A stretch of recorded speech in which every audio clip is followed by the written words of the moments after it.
നിങ്ങളുടെ favourite shows ഇനി ഒരിക്കലും മിസ്സാവില്ല. ഇപ്പോൾ C5 കാണും നിങ്ങളുടെ ഫേവറേറ്റ് ഷോസ് തികച്ചും സൗജന്യമായി. നീ പറഞ്ഞതൊക്കെ കേട്ടിട്ട് അങ്ങനെയൊക്കെ സംഭവിച്ച് കാണാൻ അമ്മയ്ക്കും ആഗ്രഹമുണ്ട്. പക്ഷേ നമ്മളെ പ്രതീക്ഷിച്ച പോലെ എല്ലാ കാര്യങ്ങളും ഒരു വലിയ ദുഃഖം മറഞ്ഞു കിടക്കുന്നത് പോലെ.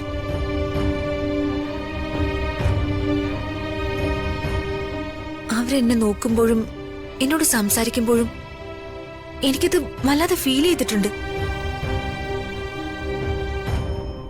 അവരെന്നോട് സംസാരിക്കുന്നതൊന്നും അല്ല, അതിനൊക്കെ അപ്പുറം എന്തൊക്കെയോ കാര്യങ്ങള് അവർക്ക് എന്നോട് കമ്മ്യൂണിക്കേറ്റ് ചെയ്യാനുണ്ടെന്ന് എനിക്ക് പലപ്പോഴും തോന്നിയിട്ടുണ്ട്.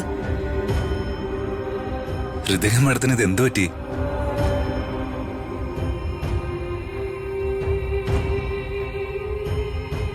അവര് നമ്മളോട് പറഞ്ഞതൊക്കെ നുണയാ രാജു. അവരുടെ ഭർത്താവും മകളൊന്നും അവര് പറഞ്ഞതുപോലെ ഓസ്ട്രേലിയയിലൊന്നും അല്ല. അവരുടെ കുടുംബമായി അവര് നല്ല ചേർച്ചയിലാണെന്നും എനിക്ക് തോന്നുന്നില്ല. ഒക്കെ നുണയാണെന്നാ എന്റെ മനസ്സ് പറയുന്നത്. പക്ഷെ എന്തൊക്കെ പറഞ്ഞാലും അവരെ എന്താണെന്ന് അറിയില്ല. ആന്റിയെ എനിക്ക് ഭയങ്കര ഇഷ്ടാ.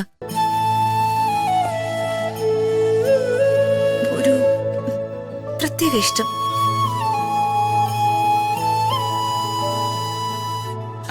ഇതാരുടെ കാര്യം പറയണത്? ഞാൻ ആ മീരാന്റിയെ കുറിച്ച് രാജുനോട് സംസാരിക്കായിരുന്നു അങ്കിളെ.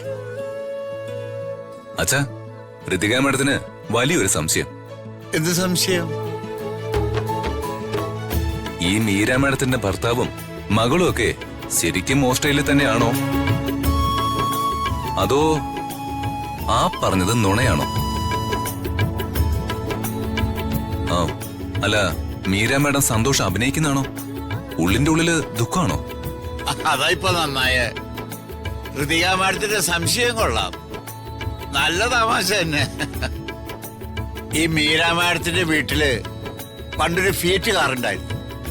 ഇടയ്ക്കൊക്കെ ദൂരയാത്രയ്ക്ക് പോകേണ്ടി വരുമ്പോ ഞാനാണ് ഡ്രൈവറായിട്ട് പോയിക്കൊണ്ടിരുന്നത്. ആ കാലം തൊട്ട് അവരൊന്നും എനിക്ക് നന്നായിട്ടറിയാം. മീര മാഡം അങ്ങനെ നുണ പറയുന്ന ആളൊന്നുമല്ല. അവര് പറഞ്ഞൊക്കെ സത്യ. കേട്ടല്ലോ ഋതിക മാഡം, ഇപ്പം മാഡത്തിന്റെ സംശയമൊക്കെ മാറിയല്ലോ അല്ലേ?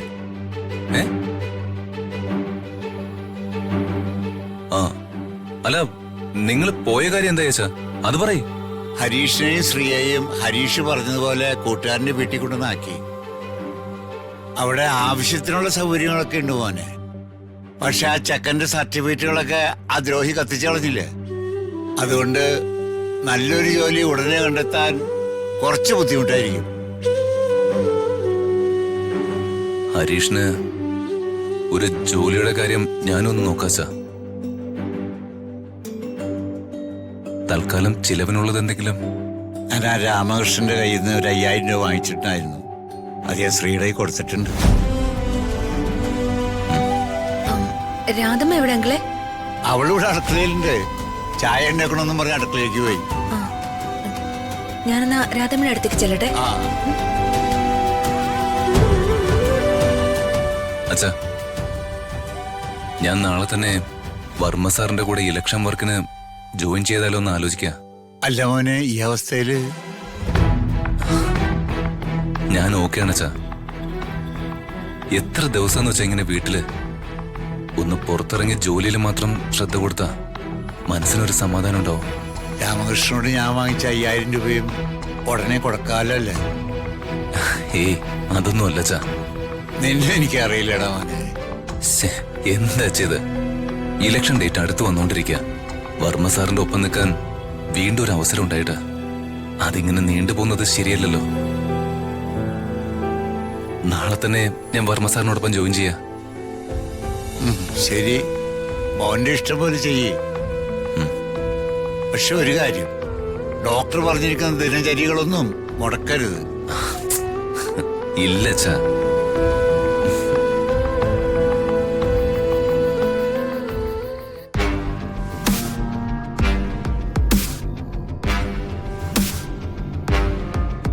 അമ്മേ, അമ്മ ഇവിടെ എന്തെടുക്കുവാ? ഞാൻ അമ്മയെ വിളിച്ചപ്പോ അമ്മയുടെ ഫോൺ കോൾ വെയിറ്റിംഗിലായിരുന്നല്ലോ. അതെ, ഞാനൊരു കോളിലായിരുന്നു. രാവിലെ ഇറങ്ങിപ്പോയിട്ട് ഈ സമയം വരെ നീ എവിടെയായിരുന്നു? ഞാൻ എന്റെ ഒരു ഫ്രണ്ടിനെ കാണാൻ വേണ്ടി പോയതാ. ദേ, വേണ്ട ദീപക്കെ, നീ നോണ പറയണ്ട. ഞാനൊരു കാര്യം പറഞ്ഞേക്കാം. ഇത് ബോംബെ അല്ല, കേരളമാണ്. വെറുതെ ആവശ്യമില്ലാത്ത പുതിയ കൂട്ടുകെട്ടിലൊന്നും ചെന്ന് ചാടരുത്. എന്തെങ്കിലും അബദ്ധത്തിൽ ചെന്നപ്പെട്ട് അതെങ്ങാനും പ്രതാപൻ അറിഞ്ഞ ദേ പിന്നെ കൈപ്പിടിയിലൊന്നും കാര്യങ്ങൾ ഒതുങ്ങില്ല. കൈവിട്ട കളികൾക്കൊന്നും ഇറങ്ങരുത് നീ. ഇല്ല അമ്മേ, എന്റെ ഫ്രണ്ട് സിറ്റിയിൽ ഒരു പബ്ബ് തുടങ്ങുന്നുണ്ടായിരുന്നു. ഞാൻ അവിടെ നിന്ന് കാണാനും എങ്ങനെയുണ്ടെന്ന് നോക്കാനും ജസ്റ്റ് ഒന്ന് പോയതേ ഉള്ളൂ. ഉള്ളത് പറയാലോ അമ്മേ, ബോംബെയിലെ പബ്ബുകളുടെ 7 അയലത്ത് വരില്ല ഇവിടുത്തെ ഒരു സെറ്റപ്പും. കൊള്ളാം, അതാണല്ലോ ഇപ്പൊ ഇവിടുത്തെ പ്രശ്നം. ഇവിടെ ഇനി എന്ത് പ്രശ്നം അമ്മേ? ചത്തില്ലെങ്കിലും അവൻ കിടപ്പിലല്ലേ. അവന്റെ ശല്യം ഇനി ഈ വീട്ടിലുണ്ടാവില്ല, കുറച്ച് നാളത്തേക്കെങ്കിലും. അമ്മാവൻ ഇത്തവണ ഇലക്ഷനിൽ തോറ്റ് ഇനി ഒരിക്കലും രാഷ്ട്രീയത്തിൽ ഇറങ്ങാത്ത രീതിയിൽ ഒരു പണി അമ്മാവനിട്ട് കൊടുക്കാൻ ഞാൻ പ്ലാൻ ചെയ്തു വെച്ചിട്ടുണ്ട്. ഇനി അങ്ങോട്ട് ഇവിടുത്തെ കൺട്രോൾ മുഴുവനും അമ്മയുടെ ഈ മകന്റെ കയ്യിലായിരിക്കും. ഞാൻ ഇവിടെ ഒരു കലക്ക് കലക്കും. അമ്മ കണ്ടോ, അവന് നേരത്തെ ഒരു ആക്സിഡന്റ് ക്രിയേറ്റ് ചെയ്ത് കിടത്തേണ്ടതായിരുന്നു. കുറച്ച് ലേറ്റായി പോയി. ഇനി അടുത്തത് അമ്മാവൻ, അത് കഴിഞ്ഞാൽ അവള്, എന്റെ മുറപ്പെണ്ണ് ഋതിക. അവളെ ഞാൻ എന്റെ ഭാര്യയാക്കുന്നതോടെ പിന്നെ ഞാനായിരിക്കും ഇവിടത്തെ രാജാവ്, ഈ നാടിന്റെ രാജാവ്, മിനിസ്റ്റർ ദീപക് വർമ്മ. പറയുമ്പോ തന്നെ എന്തൊരു പവർ അല്ലേ അമ്മേ? സ്വയമേ മതി മറന്ന് സന്തോഷിക്കാൻ വരട്ടെ. ഒരു ചെറിയ പ്രശ്നമുണ്ട്. എന്താ അമ്മേ? നീ പറഞ്ഞതൊക്കെ കേട്ടിട്ട് അങ്ങനെയൊക്കെ സംഭവിച്ചു കാണാൻ അമ്മയ്ക്കും ആഗ്രഹമുണ്ട്. പക്ഷേ നമ്മളെ പ്രതീക്ഷിച്ച പോലെ എല്ലാ കാര്യങ്ങള്. ജീവിതകാലം മുഴുവൻ കിടപ്പിലായി പോകുന്ന നമ്മൾ കരുതിയവൻ